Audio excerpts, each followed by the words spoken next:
အားလုံးပဲမင်္ဂလာပါခင်ဗျာကျွန်တော်တို့ Midnight Audiobook Channel နေပြီးတော့ပြန်လည်ကြိုဆိုလိုက်ပါတယ်ကျွန်တော်ဒီနေ့ဖတ်ပြပေးမှာတော့ဆရာကြီးရွှေဦးတောင်ရေးထားတဲ့ဥဆန်ရှာဝတ္ထုတို့များထဲမှာဇကိုင်းမြို့တွင်ကြောက်မက်ဖွယ်ဖြစ်ပွားသောလူသတ်မှုကြီး၌စုံတော့ပုံဆိုတဲ့ဝတ္ထုတို့လေးပဲဖြစ်ပါတယ်ကျွန်တော်ကတော့အစီအစဉ်တင်ဆက်သူ Snorlax ဖြစ်ပါတယ်အားလုံးပဲ channel လေးကို subscribe လုပ်ရသေးရင် subscribe လေးလုပ်သွားပေးကြပါအောင်ခင်ဗျာကောင်းစေစကိုင်းမြို့တွင်ကြောင်းဘက်ဖွယ်ဖြစ်ပွားသောလူသက်မှုကြီး၌စုံတော့ပုံမိုးကလေးကလည်းကြားစရွက်နုကလေးများလည်းထားစအခါဖြစ်ရာလွန်စွာပင်စိမ့်လန့်နှုပြို၍ထိုပန်းသက်ပင်တို့ဖြင့်အလွန်တရာတာယာလှပတော်လဲကိုဆန်ရှားအလုတ်ကလည်းမအားမလတ်အပြတ်မရှိအောင်ကြိုးပမ်းလုပ်ကြရပြန်အစားအိတ်ကလည်းမမှန်စေးတံကြီးကလည်းအလွန်ကျွံတောက်ပြန်တဲ့အားလုံးပေါင်းကြုံပြီးနောက်ဆုံးမှာစုကင်သည့်ပမာမကြမ်းပြူလာဟန်အရင်တမိတ်တို့ပေါ်ပေါက်လာခဲ့လေ၏ကိုဆန်ရှားဤကိုကာရမှာအထူးပင်ခန့်ကျန်းတော်လဲဤကဲ့သို့ကိုညှင်းပန်းလာသည်မှာတာရှည်လာပြီဖြစ်သည်ဖြင့်ယခုခါလဲလျင်ဖြင့်အတော်ပင်ပန်းခံရမည်မှာဧကံမုတ်ချဖြစ်တော်သည်တို့အတွက်ယခုခေတ္တအလုံများကိုရပ်ဆိုင်း၍မိမိကိုကြမ်းမအောင်မွေးပါဟုဆရာဝန်ကြီးဒေါက်တာမိုးကအတန်ပြောပါတော့လေကိုဆန်ရှားမှာမိမိကိုကာယကိုအလျင်းပင်ပမာဏမပြုဂယုမဆိုင်သူဖြစ်၍ပြောမရခဲ့ရှိနေရာဆရာဝန်ကြီးကကိုဆန်ရှားကျုပ်စကားနားမထောင်ပဲခမားထင်တိုင်းလုပ်နေရင်မကြခင်ခမားအသေးအတန်ခံရပြီးနောက်တခါတည်းအလုံးမလုံးနိုင်မယ်နေလိမ့်မယ်ဟုပြောမှအလုံးမလုံးနိုင်ပြီးစိုးလာ၍သာကဲဗျာဒါဖြစ်လေကျုပ်ရေပြောင်းမြေပြောင်းဆိုသလိုတခြားသွားလေပတ်ပြီးကိုကြမ်းမအောင်မွေးပါတော့မယ်ဟုဝန်ခံလေ၏ထို့သောဝန်ခံဂတိထားပြီးနောက်ကိုသိမ်းမောင်ကျုပ်တို့ဖះလဲဖူးရင်လဲဥလဲတူးရင်ဆိုတာလို့ရှေးဖះတွေလဲဖူးရရောလူလဲကျမ်းမာရောပေါ့ဗျာစကိုင်းသွားလေကြမယ်ဆိုပြီးကျွန်တော်တို့နှစ်ယောက်မှာအဝယ်စားယူစရာငယ်စရာများယူငယ်လျက်ရန်ကုန်မြို့ကြီးမှာမီးရထားဖြင့်ထွက်ခွာခဲ့ကြလေ၏စကိုင်းမြို့သို့ရောက်လေအေးချမ်းနေလို့တဖြင့်မြို့နဲ့ခတ်ကွာသူတော်သူမြတ်တို့တီလတဲ့ကျင့်သုံးစောက်တီယာချောင်းများနဲ့လည်းမနေမဝေးမျက်စိတ်ကန်းစိမ့်နဲ့ကက်လျက်ရှိသောအင်္ဂလိပ်တအိမ်မှာငား၍နေကြရာကိုဆန်ရှားမှာရာဇမဏိစုနာပုံညာရှင်စေတီပဒံများစေတီအစားရှိသည့်ရှေးတကိုးကြီးဖျားအသီးသီးတို့ကိုလှဲ့ဖူးမြော်ခြင်းချောင်းများကိုလည်းအနှံ့အပြားသွားရောက်လည်ပတ်ခြင်းတခါကမ္မထမ်းထိုင်ခြင်းစသဖြင့်သာအချိန်ကိုကုန်လွန်စေရာမကြမီပဲအစားအသောက်မှန်လာပြီးကျမ်းမာစာပြုလာလေ၏ထို့သောလေပတ်နေရာမှာကိုဆန်ရှားသည်လူနှစ်ယောက်တို့နှင့်အတိမိတ်ဆွေဖြစ်လာလေ၏တယောက်မှအခြားမဟုတ်ကျွန်တော်တို့နေရာနဲ့မနီမဝေးဂျောင်ဘတ်ခတ်ကြတွင်တကိုယ်တည်းသာသာသနာပွားများအားထုတ်နေသူလူသူတော့ဥလူဆိုသူပင်ဖြစ်တော်သည်ထိုဥလူမှာအသက်အရွယ်50ခန့်ရှိ၍အရက်မှာခက်ပြက်အသားခက်လက်လက်နှင့်ဝဖိုင်ဖြစ်လေသည်ကိုဆန်ရှားနှင့်ဥလူတို့အတီကျွမ်းဖြစ်လာပုံမှာများစွာမထူးဆန်းကြီးဥလူသည်စကိုင်းမြို့ရှိဖျားများ၏ရှေးဟောင်းသမိုင်းရာဇဝင်ကိုအတော်ပင်သိကျွမ်းသူဖြစ်ရာကိုဆန်ရှားမှလည်းပညာဗဟုသုတတို့ကိုလွန်စွာဝါသနာပါသူဖြစ်သည်ဖြင့်စကားလက်ဆောင်တင်ကြရမှာအသည့်အကျွမ်းဖြစ်လာကြလေသည်ကိုဆန်ရှား၏အခြားအသည့်တယောက်မှာဥလူနှင့်အလင်းပင်မတူချေ၎င်းမှာလူပိန်အသားညိုမျက်မှန်ကိုတက်လျက်လက်ပြင်ကုန်းဖြစ်ရာထိုသူမှာတစုံတရာအင်္ကာချို့တဲ့သောသူကဲ့သို့ထင်ရ၏ထိုသူမှာကိုဘိုးသက်ဆိုသူလူသူတော့ဥလူ၏အိမ်မှာထမင်းလားကပေး၍စားနေသူဖြစ်လေသည်ဥလူမှာသားသမီးအိမ်တော်မရှိတကိုယ်တည်းနေသူလူပြိုကြီးဖြစ်ရာကိုဘိုးသက်မှာလည်းထိုနည်းတူလူပြိုကြီးပင်ဖြစ်၍လားကပေးနေသဖြင့်လူချင်းအသွင်ပြင်မတူတော့လေဥလူမှာ၎င်းလားကလေးအတွက်အတော်အသုံးဆွဲချောင်ချီးသဖြင့်တဲ့မြတ်စွာအတူတကွနေထိုင်ကြလေသည်ကျွန်တော်တို့သည်တနေ့ဥလူတို့အိမ်သို့သွားလေရာဥလူမှာလွန်စွာဝမ်းသာသည်ဟန်အားပါတရစကားများပြောဆိုတော့လေကိုဘိုးသက်မှာလွန်စွာတိတ်ဆိတ်လျက်မှိုင်တွေကမိမိရှေးဟောင်းနှောင်းဖြစ်တို့ကိုတွေးတောနေဟန်လက္ခဏာရှိလေ၏ထိုကိုဆန်ရှား၏အတိမိတ်ဆွေနှစ်ဦးနှင့်ပတ်သက်၍ကျွန်တော်အောက်တွင်ဖော်ပြလက်တန့်သောအစမ်းတကျကြောက်မက်ဖွယ်ကောင်းသည့်အမှုကြီးနှင့်တွေ့ကြုံရလေ၏တနေ့နနက်ကိုဆန်ရှားနှင့်ကျွန်တော်တို့မှာနနက်စာစားပြီး၍ဆက်လက်များတောက်ကစကားထိုင်ပြောနေကြရာဥလူနှင့်ကိုဘိုးသက်တို့သည်ရုတ်တရက်တုတ်တီးတုတ်ပြာနှင့်ကျွန်တော်တို့ထိုင်နေရကိုဝင်လာသဖြင့်နေရာထိုင်ခင်းများပေးသည်ကိုမထိုင်နိုင်သေးပဲဥလူကစတင်၍အရေးကြီးသောအမူအရာနှင့်အတန်များတုံကကိုဆန်ရှာ ရခင်ညကဖြစ်ပြပုံကတော့ပြောမကောင်းပါဘူးမကြုံစဘူးမကြားစဘူးဗျထူးထူးဆန်းဆန်းကြောက်ခမန်းလေးလေးပါပဲတဲလဲစိတ်အနောက်ရှက်ကောင်းသဗျကိုဆန်ရှာခုနေဒီမှာရှိတာဖះရှင်ဂုံကျေးဇူးလို့ပဲလို့အောက်မေ့မိတယ်ဟုပြောလိုက်ရကျွန်တော်တို့မှာဒီအမှုကင်းနေနဲ့ဝေးအောင်လို့အေးစေးဒီလာနေကမှဒီဖိုးကြီးကအမှုအပေါက်ရှာလာပြန်ပါကိုဟုတွေးတော့က၎င်းတို့အားစားမလို့ဝါမလို့မျက်နှာထားမျိုးနဲ့ကြည့်ရှုနေလေ၏ကိုဆန်ရှားမှမူတားနှံ့ရသောအမဲလိုက်ခွေးကြီးတကယ်သို့ပါးစပ်မှစေးတံကိုဖြုတ်ထည့်ပြီးပလက်ကလတ်ထိုင်ပေါ်တွင်လှဲနေရမှငုံကနေထထိုင်ကအနီးတွင်ရှိသောကလတ်ထိုင်များဘက်သို့လက်ဖြင့်ညှို့လိုက်ရာဦးလူနှင့်ကိုဘိုးသက်တို့သည်ထိုင်ကြလေ၏ကိုဘိုးသက်မှာဦးလူလောက်ထင်ထင်ရှားရှားတုံလုံးခြောက်ခြားခြင်းမရှိတော့လေ၎င်း၏စုံလိုက်ဖြန်းလိုက်တွန်းလိုက်ဖြစ်နေသောလက်ကလေးများကို၎င်းပြူးတူးပြောင်တောင်ဖြစ်လျက်ရှိသောမျက်လုံးများကို၎င်းမြင်ရခြင်းအပြင်ထိုသူလဲစိတ်ထဲတွင်အတော်ပင်တုံလုံးလျက်ရှိကြောင်းကိုသိရှိနိုင်လေသည်ကိုဘိုးသက်ကကဲကျွန်တော်ပြောရမလားဦးလူပြောမလားဟိုဦးလူအားလှမ်း၍မေးလိုက်ရာကိုဆန်ရှားကကြားဖြတ်၍ကဲလေခမည်းတော်ကဘာပဲဖြစ်ဖြစ်ကိုဘိုးသက်ပြောရင်တာကောင်းပါတယ်ဟုပြောလိုက်တော့အခါကျွန်တော်မှထိုသူတို့အံ့အားသင့်ပုံကိုကြည့်၍ပြုံးတောင်ပြုံးမိလေ၏ကိုဆန်ရှားသည်ဘယ်နည်းနှင့်ဤသို့တက်အပ်သေးချာသိနိုင်ပါသည်ဟုများစွာအံ့ဩဖွယ်မရှိတည်သက်ကြနာစွာဝတ်စားတစားစင်ရင်ထားသူကိုဘိုးသက်နှင့်မတိမသက်တို့လူတန်းလန်းကမန်းကတန်းဝတ်ဆင်ထားသူဦးလူတို့ကိုရှင်ကြည့်လိုက်လျင်သိနိုင်လေသည်နောက်မှဦးလူကညာကဖြစ်ပြပုံကိုကျွန်တော်ကအချင်းချုပ်ပထမပြောပြအောင်ပဲအဲ့ဒါကိုဆန်ရှားနားထောင်ပြီးတော့သာတည်တည်ချာချာလုံးစိပတ်စိကြားလို့သေးလျင်လေကိုဘိုးသက်ကထပ်မံပြောပါလိမ့်မယ်ကိုဘိုးသက်ပြောတာနားမထောင်သေးပဲတခါတည်းအဲ့ဒီဖြစ်ပွားတဲ့နေရာကိုသွားလို့လျင်သွားတာပေါ့ဟုပြောခါထူးဆန်းသောဖြစ်ပွားပုံကိုပြောပြလေသည်ကိုဆန်ရှာအလုံးစုံရှင်းရှင်းလင်းလင်းသိရအောင်ကိုဘိုးသက်အကြောင်းကစပြီးပြောမယ်ကိုဘိုးသက်မှာသူတယောက်တည်းမဟုတ်ဘူးမွေးချင်းပေါက်ဖို့၄ယောက်ရှိတယ်သူညီ၂ယောက်နဲ့နှမတစ်ယောက်ကအတူတူနေတယ်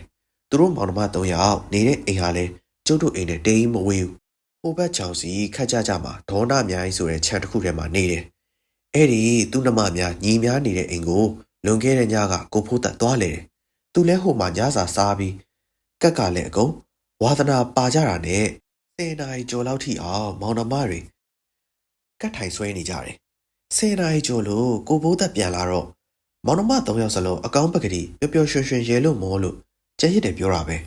ကိုဘိုးသက်ဟာမနက်ကိုအမြဲပဲစောစောထပြီးလမ်းလျှောက်တတ်တယ်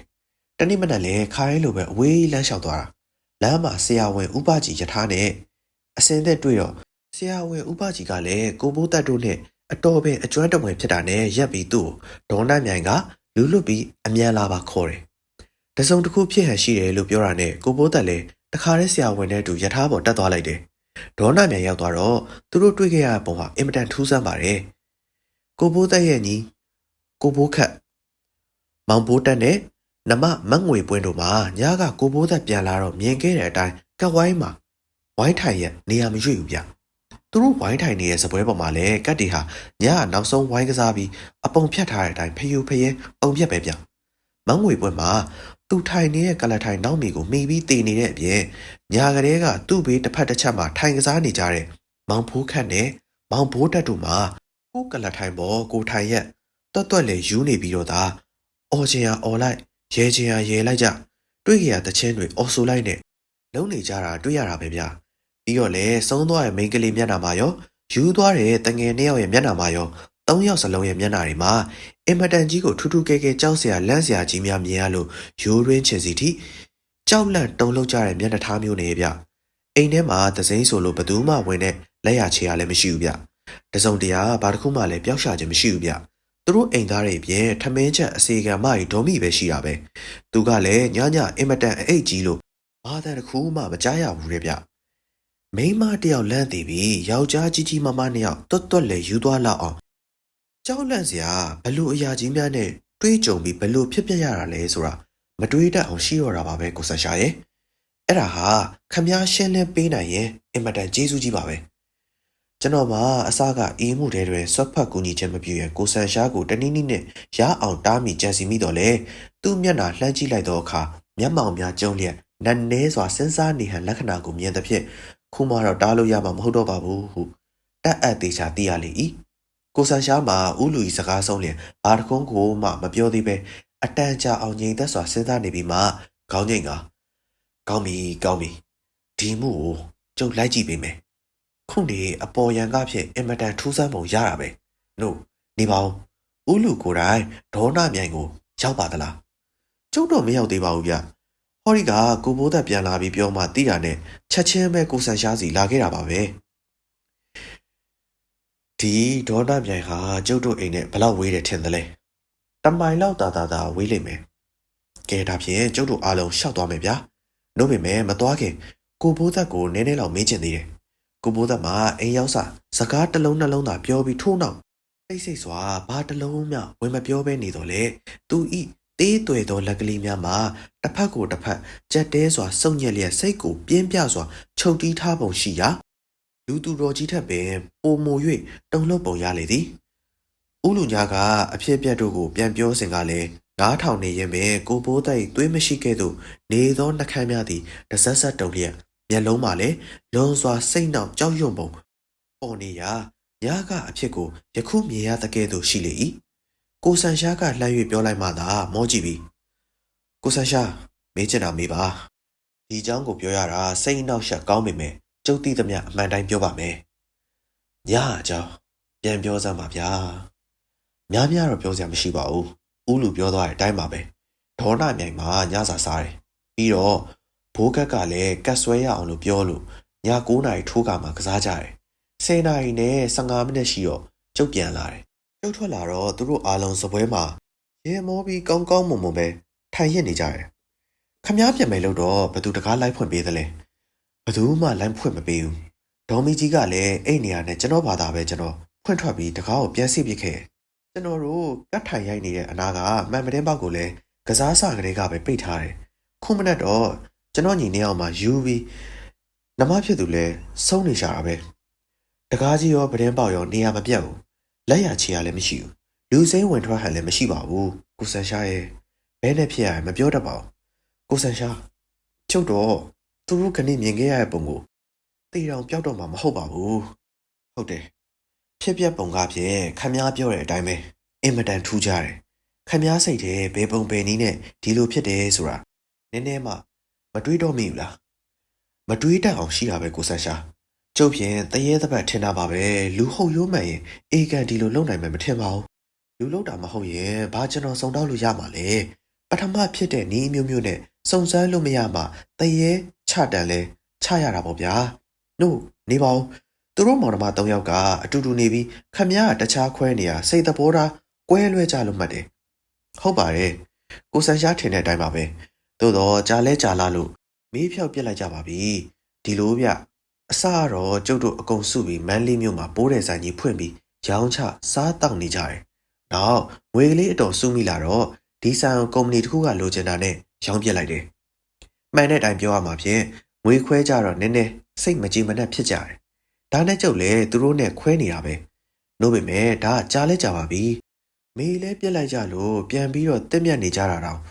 အတော်ကြာသွားပါပြီတေးသေးချာချာပြန်စမ်းစားစမ်းပါဟိုညကခိုင်းထက်တစုံတရာဘာတစ်ခုမှမထူးကြဘူးလားခမားစမ်းစားလို့အနှဲငယ်တဲလွန်စားကလေးရရင်စုံတော့ဖို့လွယ်သွားမှာပဲဗျကျုပ်တော့ထူးထူးခြားခြားဆိုလို့ဘာတစ်ခုမှစမ်းစားလို့မရအောင်ခမားညီများနမများဟာခါတိုင်းလို့ကြမ်းမာပျော့ပျော့ရွှင်မဲလားခါတိုင်းလိုပါပဲသူတို့ဟာအရင်ကပဲတစုံတရာတွေးတော်ပြီးစိုးရိမ်ကြောင်းကြပုံကြောက်ရွံ့တုန်လှုပ်နေပုံလက္ခဏာတစုံတရာမရှိဘူးလားဘာတစ်ခုမှမရှိပါဘူးဒါဖြင့်ကျုပ်သေးလွန်စားကလေးရအောင်ဘာတစ်ခုမှထပ်မပြောနိုင်တော့ဘူးပေါ့ဤသို့ပြောလိုက်တော့အခါကိုဘိုးသက်သည်အတန်ကြာစူးစိုက်တွေးတောနေပြီးဟာနေဦးတခုတွေးမိရဒီလိုဗျကတ်ထိုင်ရိုက်နေတော့ကျုပ်ထိုင်တဲ့နေရာကမှန်ပတင်းပေါက်ကိုကြောပေးလို့ဘိုးခက်ကကျုံနဲ့ရင်ဆိုင်မကြတကြထိုင်လို့ကစားကြတယ်ဒီတော့ဘိုးခက်ကပတင်းပေါက်ကိုမျက်နှာချင်းဆိုင်ကြတာပေါ့လေငွေပွင့်ကတော့သူ့မောင်2ယောက်ကြာမှထိုင်လို့သူကမကစားပါဘူးကြည့်နေရပါပဲအဲ့ဒီတပွဲတော့ကျုပ်ရာလဲကြော်တယ်ကက်လဲကွမ်ကိုဆန်ရှာကက်ကစားတတ်ရင်ကက်ကွမ်းတယ်ဆိုတာသိမှာပေါ့ကက်3တွဲ6လုံးပေါ့ဗျာတတွဲမှာ2လုံးကိုအဲ့ကက်3တွဲရတာကိုကက်ကွမ်းတယ်လို့ခေါ်တယ် ကတ်တတွဲမှာအပွဲက20ကိုဗျ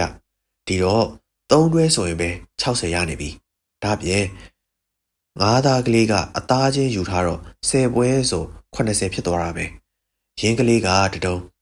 တီကလေး10နီကလေးစသဖြင့်တေးသေးချာချာတော့မမှတ်မိပါဘူးရာကျော်ကတ်ကွန်ရတာကိုဗျဒါနဲ့ကျုပ်ကငွေပွင့်ကိုတော့ဟဲနဲမောင်အင်းကကစော်တက်နေပါကောကစော်ဆိုတာဝိုးပြောင်းခေါ်တာဟေးလို့ကိုနေပဲဟိုက်စသဖြင့်မခံကြအောင်ပြောပြီးကစားနေသေးရဲ့ဒီလိုကစားနေတော့ငွေပွင့်ကလည်းမခံနိုင်လို့ကျုပ်ကိုပြန်ပြောသဖြင့်ဘိုးခတ်ရောဘိုးတက်ရောဝိုင်းပြီးရေမောနေကြတော့မယ်ဘိုးခတ်ကကျုပ်ပခုံးကြော်ပြီးမှန်ပတင်းကိုစိုက်ကြည့်နေတော့ကျုပ်ကဘာလေးလို့လှမ်းကြည့်လိုက်မိရဲ့ဒီတော့အိမ်နဲ့တော်တော်ကွာလမ်းတစ်ဘေးမှာစိုက်ထားတဲ့ပန်းယုံတွေကြားထဲကဖြင့်တစုံတစ်ခုလှုပ်ရှားတယ်လို့ထင်တာပဲဒါနဲ့ဘိုးခတ်ကိုမေးတော့ဘိုးခတ်ကလည်းဒီလိုပဲထင်လို့ကြည်တာလို့ပြောတာပါပဲဗျာဒါတစ်ခုပဲကျုပ်ဖြင့်တွေးမိရဲ့တို့ခမရကိုထားမကြည့်ကြဘူးလားမကြည့်ပါဘူးအရေးမကြည့်ဘူးဆိုပြီးနေလိုက်ကြတာပါပဲဒါဖြင့်ခမရပြန်လာတော့သူတို့မှတစုံတရာစိုးရင်ကြောင်းကြစရာမရှိဘူးပေါ့ဘာတစ်ခုမှမရှိပါဘူးခမရဘယ်လိုနည်းနဲ့ဒီအဖြစ်အပျက်ကိုအစောကြီးသိတယ်ဆိုတာတဲကြီးမရှင်းသေးပါဘူးကျုပ်ကခါတိုင်းပဲမနက်ကိုအစောကြီးထားပြီးလမ်းလျှောက်လေးရှိရယ်ခနေ့လေခါတိုင်းလိုလမ်းလျှောက်သွားရင်ဆရာဝန်ဥပကြီးယထာနဲ့တွေ့တော့သူက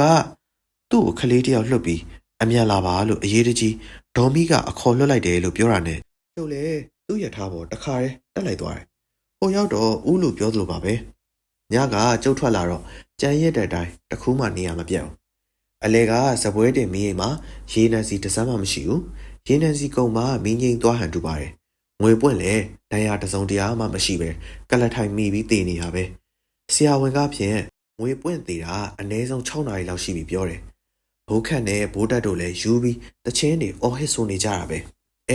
သူတို့3ယောက်စလုံးမျက်နှာမှာသာအလွန်ပဲကြောက်ရွံ့ပုံလက္ခဏာပေါ်နေတာပါပဲအမလီသူတို့မျက်နှာတွေဟာမမြင်ဝင့်စရာကြီးတွေဖြစ်နေတာပါပဲဗျာဒါနဲ့ကျုပ်တို့ရောက်သွားတော့ဘိုးခန့်နဲ့ဘိုးတက်က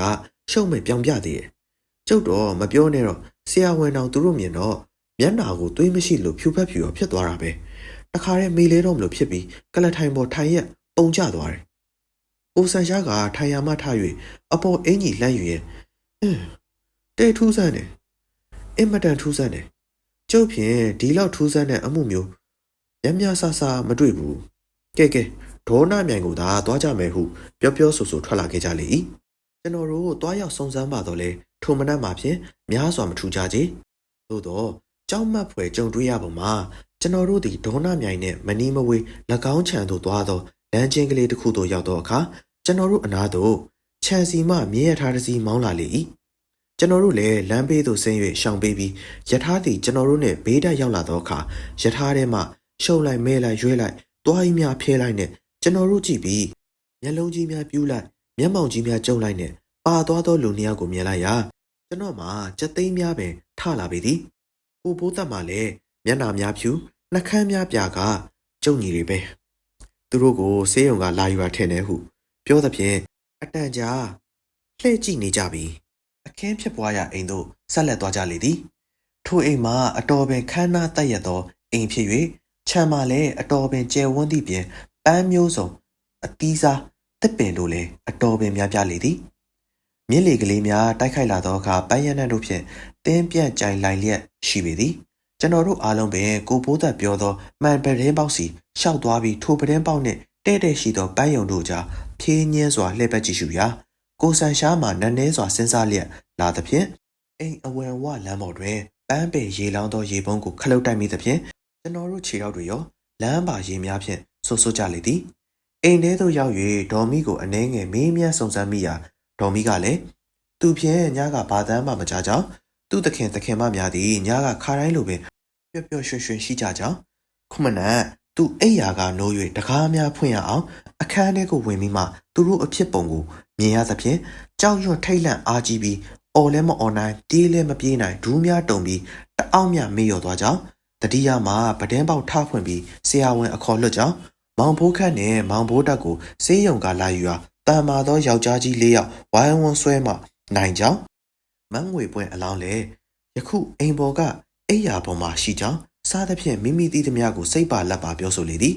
ကျွန်တော်တို့ဒီအိမ်ပေါ်တို့တက်၍အလောင်းကိုကြည့်ရှုရာကွယ်လွန်သူမတ်ငွေပွဲမှာလွန်စွာချောမောလှပလျက်အသက်အရွယ်30ခန့်ရှိမိန်းမတစ်ယောက်ဖြစ်ကြောင်းသိရှိရလေသည်သို့သောတစုံတစ်ခုကိုလွန်စွာကြောက်ရွံ့၍မဲရွက်ကအော်ပုံရသဖြင့်အနှဲငယ်ရုပ်ပြတ်နေလေသည်တဖန်အောက်ထပ်သို့ပြန်ဆင်းခဲ့ပြီးအခင်းဖြစ်ပွားရာအခန်းတွင်သို့ဝင်ရောက်ကြည့်ရှုရာစပွဲပေါ်၌ကပ်များသည့်ဖယိုဖယဲပုံလျက်စပွဲအလယ်မှာလည်းအဖုံးနှင့်စပွဲတင်မှန်အိမ်တစ်လုံးကိုမြင်ရလေသည်ကလထိုင်များမှသာနေရာတွင်မရှိဘဲစပွဲ၏နောက်သို့ဆွဲ၍နိုင်ရန်တွင်ကပ်မိ၍ထားလေသည်ကိုဆန်ရှားသည်အခန်းထဲတွင်လျင်မြန်တွက်လက်စွာလှည့်ပတ်ကြည့်ရှု၍ကလထိုင်များကိုလည်းညကနေသောနေရာအသီးသီးသို့ကြာနာစွာပြန်ရွှေ့ပြီးလျင်ကိုပိုးခတ်ထိုင်သောနေရာမှာပတင်းပေါက်အပြင်ဘက်သို့မီးများလောက်မြင်နိုင်သည်ကိုကြည့်ရှုသည့်ဖြင့်မီးအိမ်ကျမ်းပြင်အမိုးစားသည်တို့ကိုလည်းတေချာစွာစုံစမ်းကြည့်ရှုပါတော့လေတစုံတရာတဲလွန်စားမရသည်ကိုသိရှိနိုင်လေသည်အဘယ်ကြောင့်ဆိုတော့အကယ်၍တဲလွန်စားရလာလျင်ကိုဆန်ရှား၏မျက်လုံးများပြောင်လက်လျက်နှက်ခမ်းများသည်ကြက်တဲစွာဆိတ်၍ထားတတ်လေသည်ကဲခုဘယ်နဲ့လုံးလဲကိုဆန်ရှားဟုကိုပိုးသက်ကမေးလိုက်တော့အခါကိုဆန်ရှားသည်ပြုံး၍ကျွန်တော်လက်မောင်းကိုဆွဲကန်ကကိုက်ကိုသိမ်းမောခမည်းအင်မတန်မုန်းနဲ့ရန်သူတော့စီးတံကြီးတော့တစ်ချက်ဖွာရအောင်မယ်ဗျာဟုပြောပြီးကိုပိုးသက်တို့ဘက်လှည့်ကခုနေတော့တစုံတရာထပ်မံဖြစ်အောင်မဲ့ပုံမရအောင်ကျွန်တော်တို့ကိုခွင့်ပြုကြပါအောင်တော့အိမ်ပြန်ပြီးစဉ်းစားလိုက်အောင်မယ်စဉ်းစားရသမျှခမည်းတော်ကိုအကြောင်းကြားလိုက်မယ်ဟုပြောဆိုနှုတ်ဆက်ပြီးရုတ်တရက်ပြန်ခဲ့ကြလေသည်အိမ်တို့ပြန်ရောက်လျင်ကိုဆန်ရှားသည်ပလက်ကလထိုင်ကြီးပေါ်တွင်ပြစ်လဲထည့်ပြီးမျက်မှောင်ကုန်းကမျက်စိမှလည်းအဝေးကိုလှမ်းကြည့်နေသည်နှင့်စေးတံကြီးကိုအပြင်းထန်ဖွာနေရာလုံး၍တက်နေသောမိโกတဲ့တွင်သူ့မျက်နှာပျောက်ကွယ်မတတ်ပင်ရှိပေ၏အတော်ကြာမှစေးတံကြီးကိုချထားကခုံ၍ထားလိုက်ပြီးလျင်ရေမောလျက်ဒီလိုနဲ့မဖြစ်ဘူးကိုသိမ်းပါကန်းဆက်ကရှောက်သွားပြီးချောင်းနေတယ်ရှောက်လေအောင်တဲလွန်စားကလေးတခုမှမရှိဘဲနဲ့အုံနောက်အလုပ်ပေးတာဟာထင်းမထဲပဲဆက်နှုတ်ရနဲ့အတူတူပဲဟုပြောသဖြင့်အိမ်မထွက်ခဲ့ကြလေ၏အိမ်နှင့်အတော်ဝေး၍တောင်ဆောင်ကလေးတစ်ခုပေါ်သို့တက်မိရာကိုဆန်ရှားကစပြောသည်မှာဒီမှာကိုသိမ်းပါနားထောင်စမ်းမှာကျုပ်တို့ဒီမှုနဲ့ပတ်သက်လို့တေးသေးချာချာသိရတာနည်းနည်းကလေးရှိတယ်ဒီတော့သိရသမျှကလေးကိုရှင်းလင်းအောင်ဆင်ခြင်ကြည့်လိုက်တော့ပထမဆုံးဘာသိရတယ်လဲလူ3ယောက်ကြောက်အားကြီးလို့တယောက်တည်း2ယောက်ယူသွားတယ်ဒါဘယ်သူလက်ချက်လဲဆိုတော့တရေတပတ်ဆိုတာတော့ဖယ်ထားလိုက်ပါဗျာမဖြစ်နိုင်ပါဘူးပြီးတော့တရေမဟုတ်ရင်လူလို့ရမယ်ကဲဒါရှင်းရောဒီနောက်ဒီဟာဘယ်ချိန်ဖြစ်ပွားသလဲကိုဖိုးသက်ပြောတဲ့အတိုင်းသူအိမ်ကထွက်သွားခြင်းလိုပဲဖြစ်တယ်ဒီချက်ဟာအရေးကြီးရဗျနော်ကျော်ခုနေကဒီမှုဖြစ်ပွားတာကိုဖိုးသက်အိမ်ကထွက်သွားခြင်းပဲလို့ပြောခဲ့တယ်ဘာဖြစ်လို့သိနိုင်လဲဆိုတော့ကတ်များဟာလည်းကစားပြီးအပုံဖြတ်ထားတဲ့အတိုင်းနေရာမပြတ်သေးဘူးဗျနှုတ်ပြီးတော့10နာရီကျော်၍သူတို့ခါတိုင်းအိယာဝင်ချိန်လွန်နေပေမဲ့သူတို့နေရာမထကြသေးကြောင်းကိုကလတ်ထိုင်များနေရာမပြတ်ရှိနေလို့သိနိုင်တယ်ဒီတော့ခမည်းတွက်ကြည့်လေဒီကိစ္စဖြစ်တုန်းကည7နာရီဒီဘက်ကိုဘယ်နည်းနဲ့မှမကြောက်ဗျနောက်တစ်ချက်အရေးကြီးတာကကိုဘိုးသက်ဟာအိမ်ကထွက်သွားတဲ့နောက်သူ့အသွားလောက်စုံစမ်းမှုတစ်ချက်ရှိတယ်ဒါကိုကျုပ်စဉ်းစားကြည့်တော့သူ့အပေါ်မှာတစုံတရာမတင်ကားစရာတစိုးတစားများမရှိဘူးကျုပ်ဘက်နဲ့တည်တယ်လဲဆိုရင်ခမည်းလည်းကျုပ်နေရိပ်မိတာပဲဟိုအိမ်ဝမှာကျုပ်ရေပုံးခလုတ်တိုက်မိရမှတ်မိရမဟုတ်လားလမ်းကိုရေဆိုသွားမှသူ့ချီယာကိုထင်ထင်ရှားရှားမြင်ရမှာမဟုတ်လားညကလည်းမိုးကလေးစိတ်စိတ်ရွာနေတာခမည်းမှတ်မိတာပဲချီယာချင်းလိုက်ရှင်ကြည့်လိုက်တာပေါ့သူဒေါနာမြိုင်ကထွက်ပြီးတခါတည်းသူ့အိမ်ကိုတောက်လျှောက်ပြန်သွားတာပဲကဲအချက်တွေရှင်းလိုက်တော့ဘာကြံတယ်လဲလူ2ယောက်ယူသွားပြီးတယောက်တည်သွားအောင်6လတာကြံတယ်ကိုဘိုးတန်ပြန်သွားပြီးရဲ့နောက်အပြင်ကလူတယောက်လာလို့တယ်ဆိုပါတော့ဘယ်နည်းနဲ့လာလို့တယ်လဲထုံးပြီးတော့ဖယ်ထားလိုက်ပါတော့သူတော့အမှုမထားတော့ပါဘူးအဲ့တော့ဘာရှိတယ်လဲတစုံတယောက်မှန်ပတင်းပေါက်စီကိုကတ်လာပြီးတနည်းနည်းနဲ့6လရမယ်ဒီလိုထင်ရတာကလည်းကိုဘိုးသက်က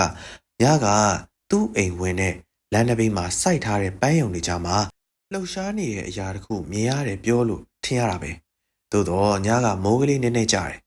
မိုးမောင်လည်းအင်မတန်ကြနေတဲ့အထဲမှာသူတို့မြင်ရတယ်ဆိုတာတကယ်ဆိုတော့မထူးဆန်းဘူးလားစင်စစ်တစုံတယောက်တည်းအတွင်းကလူတွေကိုအပြင်ကနေပြီး6လန့်ချင်ရင်ဒီလူဟာပဒင်းပေါက်ကမှန်မှသူ့မျက်နှာကိုတေးသေးချာချာကပ်ပြမှအထက်ကလူတွေမြင်နိုင်မယ်ဗျညကဒီလောက်မောင်တယ်ပြီးတော့ ခမည်းမြင်တဲ့အတိုင်းပဒင်းပေါက်အပြင်မှာပန်းပင်တွေစိုက်ထားတာဟာဒု3ပေလောက်ထူတယ်ဒီတော့တယောက်ယောက်ပဒင်းပေါက်နာကတ်ရင်ပန်းပင်တွေကြားထဲမှာမြေအင်မတန်ပြော့တာခြေရရှိရမယ်အခုဘာမှမရှိဘူးကဲဘယ်နဲ့ဖြစ်ရတယ်လဲ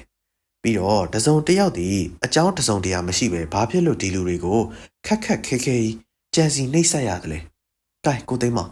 ကျုပ်တို့ဘယ်လိုခဲရက်တဲ့ကိစ္စမျိုးနဲ့တွေ့နေရတယ်ဆိုတာသိရမဟုတ်လားဟုတ်ကဲ့သိပါတော့ဗျာခုကျွန်တော်ကပြန်ပြောတော့ခါကိုဆန်းရှားကနို့ပေမဲ့စောင့်သေးတာပေါ့ကိုသိမ်းမောင်ရဲ့နောက်ထပ်အကြောင်းတစုံတရာတော့ဖြစ်ပေါ်လာအောင်မှာပါပဲအရင်ကလည်းဒီလိုခဲရက်တာမျိုးတွေအတွေ့ဘူးသားပဲကဲမိကိုမစုံမိုးမစုံပြောနေလို့မတော်သေးဘူးအမှုအခင်းတွေဖယ်ထားပြီးဖះရရဲ့ရာဇဝင်တမိုင်းများတီပုံအခမ်းအနားများကိုပြောကြရအောင်ပြောပြီးတော့ဒါတခါတည်းအမှုကြောင့်မပြောတော့ပဲဒီအကြောင်းမဖွယ်ကောင်းတဲ့အမှုကြီးမဖြစ်ခဲ့သလိုတတိမရသလိုပုံညရှင်စီဒီအကြောင်းဗရမများစီဒီအကြောင်းရှေးဟောင်းရာဇဝင်တမိုင်းတို့ကိုသာတွင်ပြောဆိုနေရ2 နာရီခန့်ကြာသွားပြီးညနေပိုင်းရောက်လာတာနဲ့ကော်ဖီတောက်ရန်အိမ်သို့ပြန်ခဲ့ကြလေ၏အိမ်သို့ရောက်လျင်ရောက်ချင်းလိုပင်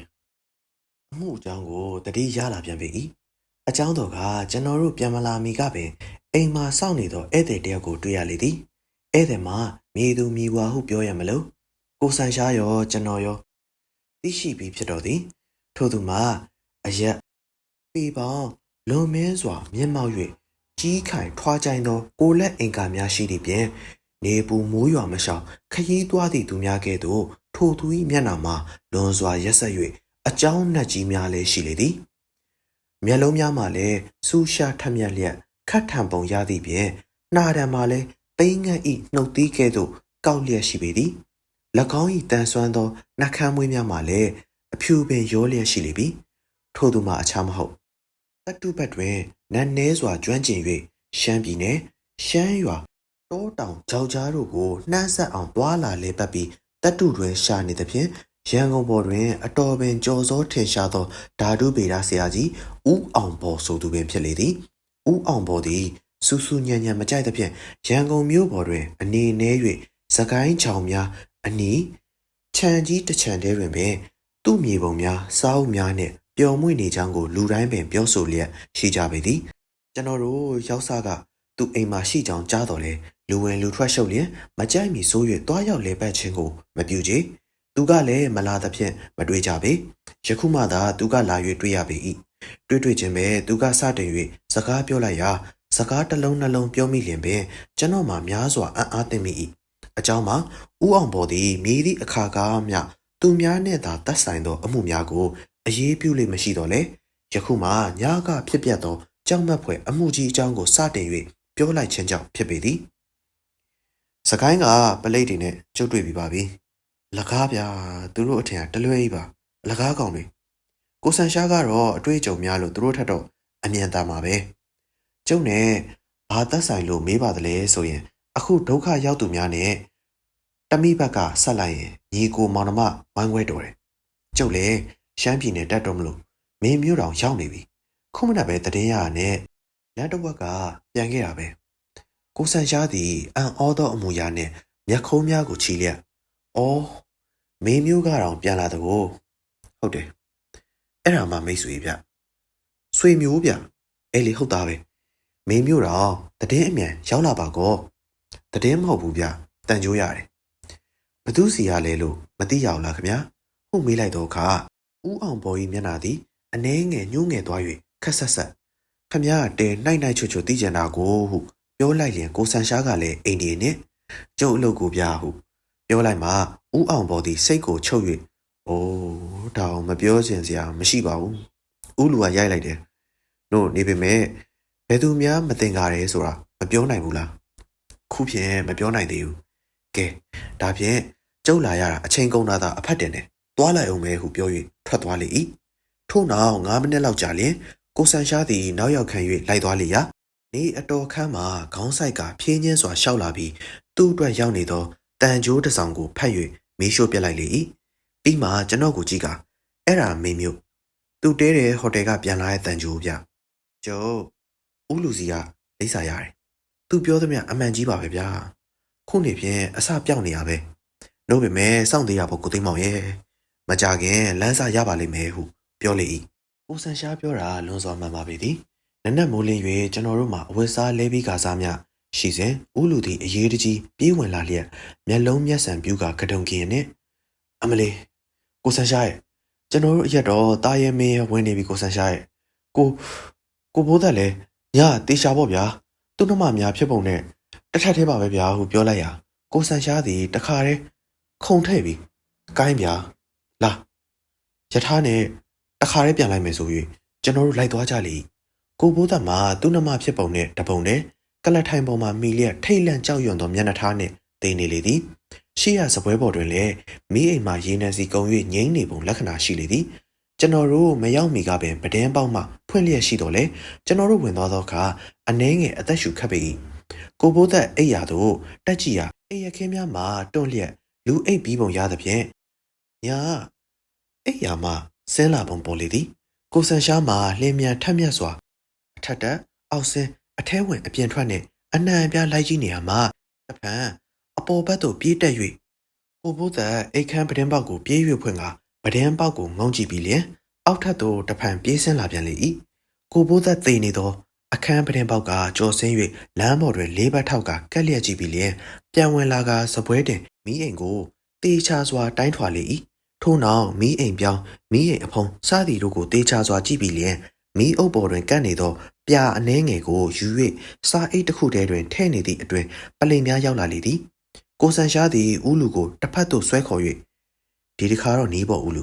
သို့တော့ပြောဆိုနေဖို့အချိန်တော့မရှိသေးဘူးပလိမ်အင်စပက်တော်ကိုဟိုပဒင်းပေါင်း2ပေါင်းနဲ့မီးအိမ်ကိုတေးသေးချာချာကြည့်ပါလို့ပြောလိုက်စမ်းပါဒါနဲ့မှသူတို့သိကျင်တာကြံသေးရင်ကျုပ်စီလိုက်ခဲ့လို့ပြောလိုက်ပါကဲကိုသိမ်းမောင်ပြန်ကြဆို၍ပြန်ခဲ့လေ၏ပလိမ်များကကျွန်တော်တို့ဝင်းနောက်ရှက်တီအောင်းမေး၍စိတ်ခုလေလားမသိကျွန်တော်တို့ထံသို့ပေါ်မလာပေကိုဆန်ရှားမှလည်း2ရက်တိုင်နေဝင်ကနေထွက်ရုတ်တရက်ပျောက်သွား၏နောက်တနေ့ကိုဘိုးသက်စပွဲပေါ်ကမီးအိမ်နှင့်တစ်ထပ်တည်းတူသောမီးအိမ်တစ်လုံးကိုကိုဘိုးသက်သုံးသောရေနံစီမျိုးထည့်၍ယူလာပြီးလျင်စပွဲပေါ်မှာတင်ကကိုင်းကိုသိမ်းမောင်ဒီလာစမ်းနားထောင်ဒီမှုနှစ်ခုမှာတစ်ထပ်တည်းတူတဲ့အချက်များစဉ်းစားစမ်းသူ့နှမများနေတဲ့အခန်းထဲဝင်ကြည့်ကြတော့ဆရာဝန်ဟာကလတ်ထိုင်ပေါ်မှာလဲကျသွားတယ်ဟုပြောတယ်ပြီးတော့လေဒေါ်မီဟာတကားဖွင့်ရအောင်အခန်းထဲဝင်တော့မေးလဲသွားတယ်ဟုပြောတယ်ခုကိုဘိုးသက်တင်နေတဲ့အခန်းထဲဝင်တော့ပဒင်းပေါက်ဖွင့်ပြီးသားတွေ့တယ်အဲ့ဒီပဒင်းပေါက်လာဖွင့်တဲ့တငယ်မဟာမမကြမ်းဖြစ်နေရှာတယ်နောက်တစ်ချက်ကရေနံစီကုံပြီးငိမ့်နေတဲ့မိအိမ်များဖြစ်တယ်ကဲဒီတော့ဒီမှုနှစ်ခုကိုတစ်ခုနဲ့တစ်ခုဆက်ကြည့်လိုက်ရင်တူတဲ့အချက်တွေပါရှိတယ်လေအသက်ရှူချက်ပြီးမှုန်နဲ့အနံ့အသက်ရေနံစီကုံအောင်တောက်နေတဲ့မိအိမ်ပြီးတော့ယူသူယူတေးသူတေးရဖြစ်ပုံကလည်းတနည်းရဲ့တူပြီးကြိုက်တယ်ကဲဒီသုံးချက်ကရှင်းရမဟုတ်လားရှင်းပါတယ်ရှင်းရင်ရှေ့ဆက်တွေးကြအောင်စို့အဲ့ဒီမိအိမ်များထဲမှာတစုံတစ်ယောက်ကယူစီနှမ်းစီတေးစီတက်တဲ့စေးမုတ်တစ်မျိုးမျိုးကိုဖြူးထားတယ်ဆိုပါတော့မငွေပွင့်တို့တုန်းကတော့တကားပင်ပိတ်ထားတော့လဲအခန့်ကျဲတယ်ဒီတော့အသေးငယ်တဲ့မိန်းမသားဆုံးပြီးယောက်ျားများတော့ယူယုံယူသွားတယ်ကိုဘိုးသက်တော့အခန့်ကျင်းလို့စေးငွေအများကြီးတင့်ပြီးတေးသွားတယ်ဒီလိုသဘောရတာနဲ့ကျုပ်ကိုဘိုးသက်တေးနေတဲ့ရှေ့စပွဲပေါ်ကမင်းရင်ကိုတေးသေးချာချာစီစစ်ကြည့်တော့မင်းရင်အဖုံးပေါ်မှာမင်းမကျွမ်းသေးပဲပြာနဲ့ခက်ဆင်ဆင်တူတဲ့အမှုန်ကလေးတွေများများတွေ့လို့တဝက်ခွဲယူလာခဲ့တယ်။ဘာကြောင့်တဝက်သာယူခဲ့ရတာလဲဗျ။အော်ကိုသိမ်းမောင်ကလည်းပလိမ်များအတွက်တက်တေကံပစ္စည်းထားခဲ့ရသေးတာပေါ့ဗျာ။အကုန်ယူလာလို့သူတို့ပေါ်မတရားရကြနေမှာပေါ့။တူပြောတော့အခုကိုဘိုးသက်မီးရင်နဲ့တစ်ထပ်သေးတူတဲ့မီးရင်တစ်လုံးကျုပ်ဝေလာတယ်။ရေနံစီလည်းတစ်မျိုးတည်းထည့်ထားတယ်။ကျုပ်ကြံကအဲ့ဒီမီးရင်ကိုမီးထုံးပြီးကျုပ်ကိုဘိုးသက်မီးအိမ်ပေါ်ကယူလာခဲ့တဲ့ဆေးမုံကိုမီးပေါ်ဖြူးလိုက်မယ်။ဖြူးပြီးတော့ကျုပ်ကဒီဖွင့်ထားတဲ့ပဒင်းပေါက်နာမှာထိုင်ဆောင်မယ်။ဒီတော့ဘယ်လိုဖြစ်လာမလဲဆိုတာသိရောပေါ့ဗျာ။ကဲခမအခန်းနဲ့မနေရကောင်းတယ်ထင်ပါကလား။ခုဆိုလိုက်ရင်ကျွန်တော်ကဘယ်နည်းနဲ့မှကိုဆန်ရှားတယောက်တည်းစမ်းသက်ခွင့်ကိုခွင့်မပြုနိုင်ပါဘူးဟုပြန်ပြောလိုက်မှကဲဒါဖြင့်ဟိုတကမကြီးကိုခက်ဟာထားကဲဟိုဖွင့်ထားတဲ့ပဒင်းပေါက်နာမှာကလတ်ထိုင်နှလုံးမျက်နှာချင်းဆိုင်ထားပြီးပြီလားကလတ်ထိုင်တစ်လုံးပေါ်မှာခမထိုင်ကျုပ်ပြောမယ်တေးသေးချာချာနားထောင်ကျုပ်ခုစေးမုံဖြူးပြီးခမနဲ့မျက်နှာချင်းဆိုင်ကလတ်ထိုင်ပေါ်မှာထိုင်မယ်တယောက်မျက်နှာတယောက်ကြည့်နေပြီးထိတ်เสียလန့်เสียစုံတရားအမူအရာဖောက်ပြန်လာခဲ့ရင်ပထမဆုံးတတိရတဲ့လူကကြံတဲ့လူကိုဆွဲပြီးဟိုတကမကြီးထွက်ပြေးတယ်နားလည်ပြီလားကဲ ဒါဖြင့်သွားလျော့ဆေးမုံကိုမီးရောင်ပေါ်တွင်ဖြူး၍ကိုဆန်ရှားသည့်ကျွန်တော်နှင့်မျက်နှာချင်းဆိုင်လာထိုင်လေ၏မကြမီပင်ခက်ညီညီမှုန့်တွန်းအလွန်ဆိုးဝါးသောအနံ့တစ်မျိုးထွက်လာပြီးကျွန်တော်၏မျက်စိရှိတွင်တခဲနက်မဲမောင်နှက်ချက်သောတိမ်တိုက်တိမ်လက်ကြီးများအတွင်ကြီးမားသောလှိုင်းဤကြီးများပမာလွန်စွာကြောက်မက်ဖွယ်ထင်မြင်လာပြီးလျင်အသင်းနှလုံးထဲကလှိုက်လိုက်ဖြစ်လာလေ၏ထိုမှတဖန်အုပ်ဆိုင်နှက်မဲသောတိမ်တိုက်ကြီးများအကြားတွင်တွားလျက်တချို့ကာယာကြီးတချို့တရွရွသွားနေကြသည်ကတချို့စသည်ဖြင့်မကြည်ဝံ့ဖွယ်ရာလွန်စွာကြောက်မက်ဖွယ်ကောင်းသောတရေတပတ်ကြီးများပုံတို့သည်ထင်မြင်လာပြန်ရာကျွန်တော်မှအသေးနှလုံးတပြုံလုံးပြုတ်ကြမတတ်ဆက်ဆက်တုံကြောက်လျက်ကိုလက်တို့မှသွေးမရှိတကဲ့သို့ဖြစ်ကသပင်တို့သည်တအုံလုံးထောင်ထားလျက်ခေါင်းများလည်းကြီးပြီးတီးထန်စွာထိတ်လန့်သဖြင့်အားကုန်ဟစ်အော်လိုက်ပါတော့လေအတန်မထွက်ချေကိုဆန်ရှားကိုကြည့်လိုက်ရာလူသေးကောင်ပမာမျက်နာမှာဖြူလျက်နှာခမ်းများကိုကြက်တီးစွာစီး၍အန်ခဲကမျက်တောင်မခတ်မလုံးမရှက်ပကတိတော့ကြောက်ရွံ့ကြီးကဲ့သို့ထိုင်နေသည်ကိုမြင်မှစိုးရိမ်အားကြီး၍လားမသိရုပ်ကနေတတိယသဖြင့်တဟုန်တို့ထပြေးကကိုဆန်ရှားကိုအတင်းဖတ်ဆွဲပြီးတခါတည်းဆင်းပြေးလေ၏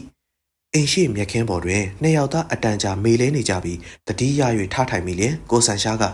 လက်မှတ်တင်ကလေးလွတ်သွားတယ်ကိုသိမ်းမောင်ကိုကျိုးနေမလို့ဗျာဒီကိစ္စတဲ့ခမ ्या ကိုဆွဲသွင်းမိတာကျုပ်ကိုကျုပ်အပြစ်တင်ပါရဲ့ဗျာရုံမှာတော့ကျေးဇူးလည်းအထူးပဲတင်ပါတယ်အိုးဒါကိစ္စမရှိပါဘူးကိစ္စမရှိဘူးဆိုတာထက်နည်းနည်းကလေးကြာရင်ကျုပ်တို့ယူမှာမဟုတ်ချခုတော့မှဒီလောက်မိုက်မိုက်ကန်ကန်စမ်းကြတာဒီကောင်တွေအယူတွေပဲလို့သူများပြောကြမှာဗျနို့ဒါတွေထားလိုက်ပါအောင်အမှုဖြစ်ပုံတော့ရှင်းရမဟုတ်လားကျုပ်ကရှင်းပါရဲ့ဟုပြောသဖြင့်ကိုဆန်ရှားကထပ်၍ပြောသည်မှာဖြစ်ပုံကရှင်းပေမဲ့ဘသူလက်ချက်ဆိုတာကသိဖို့လိုသေးရဲ့အားလုံးစစ်စစ်ပေါက်ပေါက်သေးချစဉ်းစားလိုက်တော့ပထမမှုကကိုဘိုးသက်လက်ချက်လို့ကျုပ်ကဆိုခြင်းတယ်ခမ ्या လေးစဉ်းစားကြည့်လေကိုဘိုးသက်ဟာသူ့ညီများနှမများနဲ့ခရံဖြစ်ပွားဘူးတယ်ဘလောက်များပြင်းပြင်းထန်ထန်ဖြစ်မှန်းကျုပ်တို့မသိရအောင်သူကတော့မေးပြက်လိုက်ပြီးပြောတယ်သူ့ရုပ်ကြည့်ပါအနာတစ်ခုမေးမဲ့လူလားလို့ပြီးတော့သူ့အိမ်ကထွက်သွားခြင်းဖြစ်တယ်သစိမ်းလူဝင်ရင်သူတို့နေရာကထားကြမှာပေါ့ဒီတော့နေရာပြတ်မှာပေါ့အခုနေရာမှမပြတ်ပဲရန်ကုန်မဟုတ်ဘူးဗျစကိုင်းချောင်ထဲမှာ10 နာရီကျော်ရင်ဘယ်ဧည့်သည်မှမလာအောင်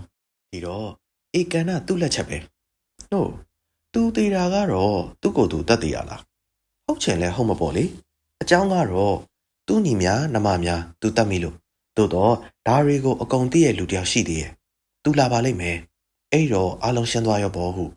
ပြောနေစေပင်ဓာတုဗေဒဆရာကြီးဦးအောင်ပေါ်ဝင်လာ၍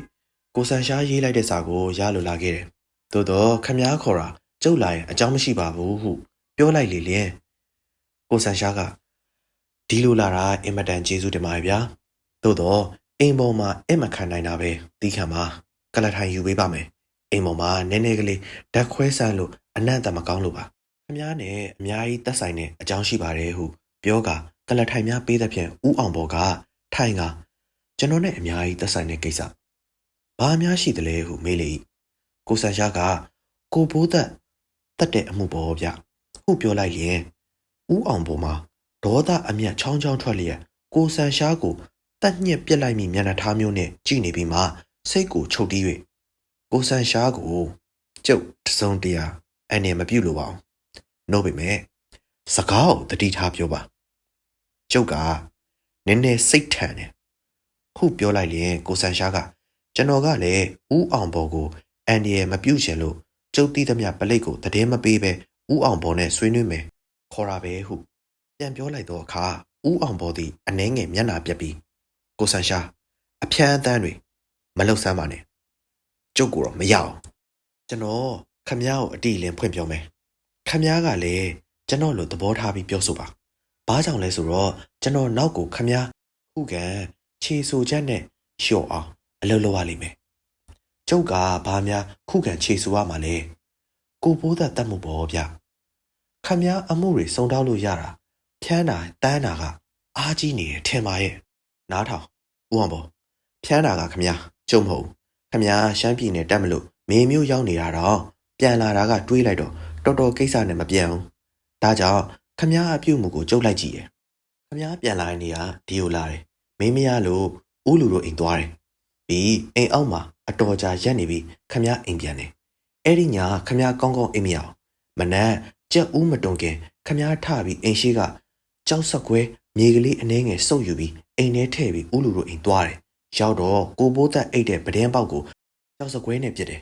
တကားဖွင့်ကြည့်တော့ဆင်းခဲ့စမ်းပါလို့လက်ရက်ခေါ်တယ်သူအောက်ထပ်ရောက်တော့ခမည်းကပဒင်းပေါက်ကကြော်ဝင်ပြီးစကားပြောတယ်တဲမကြောက်ခမည်းဝင်တဲ့ပဒင်းပေါက်ကပြန်ထွက်တယ်အပေါက်ပြန်ပိတ်ပြီးအပေါက်နားကလမ်းပေါ်မှာဆေးပြင်းလိုက်တလိတ်ကုန်းအောင်ရက်တော့တယ်ကဲဒါဘာလို့တာလဲခမည်းကကျုပ်လိုပွန့်ပွန့်လင်းလင်းမပြောရင်ပလိတ်တာဝန်ပေါ့ဗျာ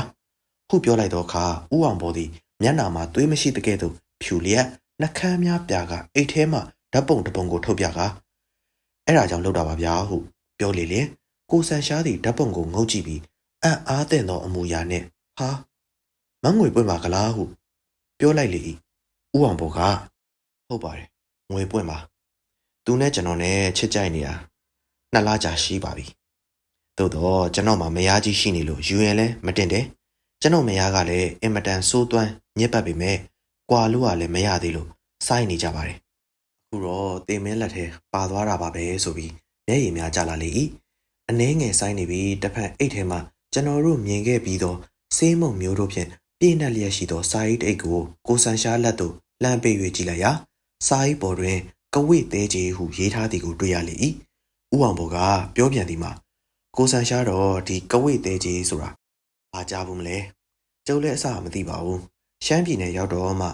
စမှလမ်းပေါက်နေတဲ့မော်ဆရာကြီးတယောက်နဲ့တွေ့မှသိတော့တာပါပဲဘာဖြစ်လို့ကဝိသေးကြီးလို့ခေါ်တယ်လဲဆိုတော့အရှာရလည်းအင်မတန်ခတ်တဲ့ပြင်ဥကလည်းလူသေးကြီးနဲ့အသွင်တူတာလဲတကြောင်သူတို့စေးတစ်မျိုးနဲ့ဆက်လိုက်ရင်ဘလို့တကိုးထွက်တယ်ဆိုတာလဲကိုဆန်ရှာအမြင်ရတာပဲအဲ့ဒါနဲ့ပတ်သက်လို့ဒီလိုပြတနေ့တော့ဘိုးသက်ဟာအင်းကိုအလေလာရင်ကျုပ်ကအမတ်တမဲ့ဒီစေးမုံပြပြီးသူ့အစွမ်းပြောမိရဲ့အဲ့ဒါတနင်းကုန်နေ2 ပတ်လောက်ရှိအောင်မယ်ဒီတုန်းက तू ကမေးလိုက်စမ်းလိုက်တာလွန်လို့ကျုပ်ကလည်းသူ့ပေါ်မတင်ကားစရာမရှိရနဲ့အစုံပဲပြန်ပြောပြလိုက်တယ်ဘာမှလည်းအမှတ်မထားပါဘူးကျုပ်ရှမ်းပြည်တက်တော့မယ်လို့မင်းမျိုးရောက်တော့မှဦးလူကကျုပ်တို့အကြောင်းကောင်းကောင်းသိရလို့ဖြစ်တော့တန်ကြိုးရိုက်လို့ပြန်လာတယ်ဒီရောက်ရင်ပဲဒင်းလက်ချက်ပဲဆိုတာသိလို့ကိုဆန်ရှားစီလာတော့ကိုဆန်ရှားကလည်းဘသူမှမထင်တတ်သေးဘူးပြောတော့ကိုဆန်ရှားမှမသိရင်ဒီပလိတ်ကောင်တွေတော့ဝေးစွာငါတရားစွဲပြီးတဲ့အလကားပဲတက်တည်ပြစရာလုံလုံလောက်လောက်မရှိဘူးဒီတော့ငါချစ်တဲ့သူကလေးတတ်တဲ့အကောင်တော့ငါဘာသာငါကြံနှိမ့်ဆက်လေမှပဲလို့ကိုဆန်ရှားပြောပြီးတဲ့အတိုင်းပါပဲဒင်းကိုအိယာနှိုးပြီးအောက်ရောက်တော့ကျုပ်အမြဲဆောင်နေကြ6 လုံးမျိုးတနက်ကိုပြပြီးအကြောင်းမျိုးစုံပြောတော့သူ့အပြစ်သူဝင်ခံတာကိုဗျအဲ့ဒီနောက်ကျုပ်ကသူ့ကိုတတ်ရအောင်လာတယ်လို့ပြောတော့ကြောက်အားကြီးလို့ကလတ်ထိုင်ပေါ်ထိုင်လျက်လဲကျသွားတာကိုဒီတော့ကျုပ်ကမီးအိမ်မီးညိပြီးဆေးမုတ်တွေနိုင်ဖြူသူ့ကိုလည်းမင်းနေရမထနဲ့ထရမင်းမုတ်ချသေးပြီးပဲဟော်ရီတနက်ကြီးဆိုပြီးပဒင်းပေါက်ကကြောထွက်တာကိုအပြင်ကမှန်ပဒင်းပေါက်ပြန်ပိတ်ပြီးသူ့ကိုတနက်နဲ့ချိန်ထားရင်ထပ်ပြီးဆက်လက်တောက်ကြည့်နေသူလည်းသေရောကျုပ်လည်းပြန်သွားတာပဲဒါပါပဲဗျာကျုပ်သေးရမှာမကြောက်ပါဘူးကိုဆန်ရှာသဘောတစ်ခုပါပဲပလိတ်လက်ထဲအလိုက်လည်းအပ်ပါတော့ဟုပြော၍စကားဆုံးနေမယ်ကိုဆန်ရှာသည်အတန့်ကြအောင်တိတ်ဆိတ်ငြိမ်သက်စွာစဉ်းစားနေပြီ no ခမည်းအစကတော့ဘဲပုံစီမံမယ်ကြံထားပါသလဲဟုမေးလျင်ဥအောင်ဘော်ကရှမ်းပြည်တက်ပြီးနတ်ပေးဆိုတဲ့တောတောင်ရှိုရိုးတွေတဲ့အနှံ့အပြားသွားရောက်လဲပတ်နေမယ်ကြံနေဟုပြန်ပြောတော့အခါကိုဆန်ရှာကအဲ့ဒါအကောင်းဆုံးပဲကျုပ်လည်းသဘောကျတယ်။ကဲအလကားအချိန်ကုန်နေမယ်ဟုပြောသဖြင့်ဥအောင်ပေါ်သည်ကျွန်တော်တို့ကိုနှုတ်ဆက်၍ထွက်သွားလေ၏ကိုဆန်ရှားသည်လည်းအဝေးကိုကြည့်၍စဉ်းစားနေသောမျက်နှာမျိုးနှင့်ကျုပ်တော်တခါမှသမီးကြီးစားမရှိဘူးလို့တိတိချာချာတော့မသိဘူးပေါ့ဗျာ။နို့ပေမဲ့ကိုသိန်းမောင်ရဲ့သမီးကြီးစားများဟာစားမလို့မျိုးမတက်ချစ်ကြတယ်လို့ပြောကြတယ်။ဒီတော့သူ့ကိုလည်းအစိုးမဆိုးတာဘူးပေါ့ဗျာဟုပြောကဆက်လက်တွေးတောရင်းထိုင်နေလေ၏